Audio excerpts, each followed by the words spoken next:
What's going on, everybody? Mike Somich coming at you for RacingDudes.com, here to cover the Sir Barton Stakes Saturday, May 20th from Pimlico. This is race number 4 on a 14-race card featuring 5 different graded stakes, capping off in the Grade 1 Preakness as the 13th race on that card. Make sure you join us on Saturday. We'll be live over at YouTube/RacingDudes to cover the later part of that card live, but this Sir Barton's not going to be there, so I figured I'd talk a little bit about who I like here in this spot. And it's kind of hard to get creative because we got to start out with your 4-horse Arabian Lion, who is a 2-5 favorite here in this spot. Going a mile and a 16th over the dirt course here. Last time we saw Arabian Lion was in the Grade 3 Lexington. Just missed to first mission after setting the pace, and looks like he'll have the ability to control the pace again here in the Sir Barton. Your second choice on the morning line here, the 3-horse Tappett's Conquest. Brad Cox, Luis Saez rides. This is a horse that I loved for a while, but never was really able to get it rolling, or later in that 3-year-old campaign, or I should say early in that 3-year-old campaign, to be able to get into the Derby. Was in the Risen Star, was in Louisiana Derby. Now we're showing up here in the Sir Barton on the Preakness undercard.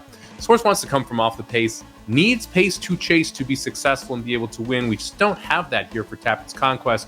Clearly the second best horse numbers-wise here, but not necessarily the best pace setup in the world. The 6-horse Dennington all the way on the outside.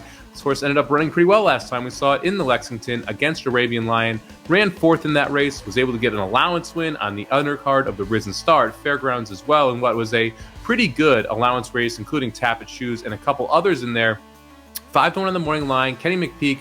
Again, this horse wants to come from off the pace, so tough for Dennington to really find a way to win this race if he's not going to be a little bit closer to the pace. One horse I do think is at least worth mentioning here is the 5-horse Feeling Woozy. This is a local runner, every single career start except for the first over at Laurel Park, right across the way from Pimlico here.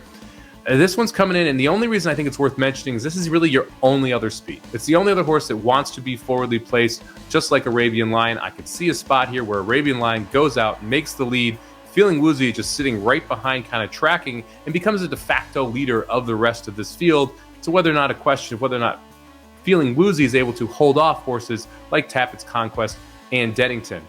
Look, I tried to get creative here, but there's just not a way around Arabian Lion in my mind here.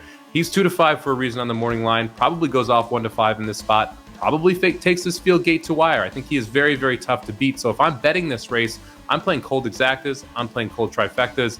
And I don't think it's easy to get creative in any spot here. I'm going to put Tappett's Conquest in second, who I think is clearly the second best horse here, at least at Churchill Downs. Breaking the Maiden showed some tactical speed. We'll need to use that early. Luis Saez, someone who likes to get horses out of the gate well. I think Tappett's Conquest tries to sit a little closer to the pace today.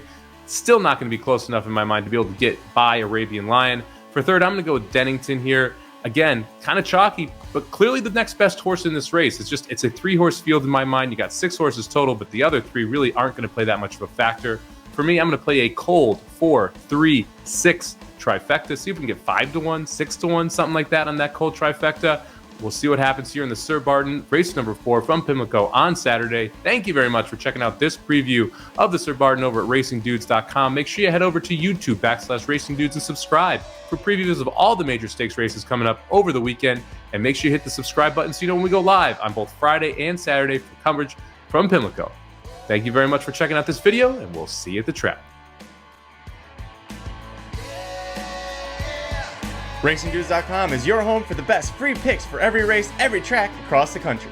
The Triple Crown is in full swing, and we want you to join us in the fun. Subscribe to Racing Dudes YouTube channel, click the notification bell so you never miss a single video. Want to make money betting horses? Bet with the Racing Dudes.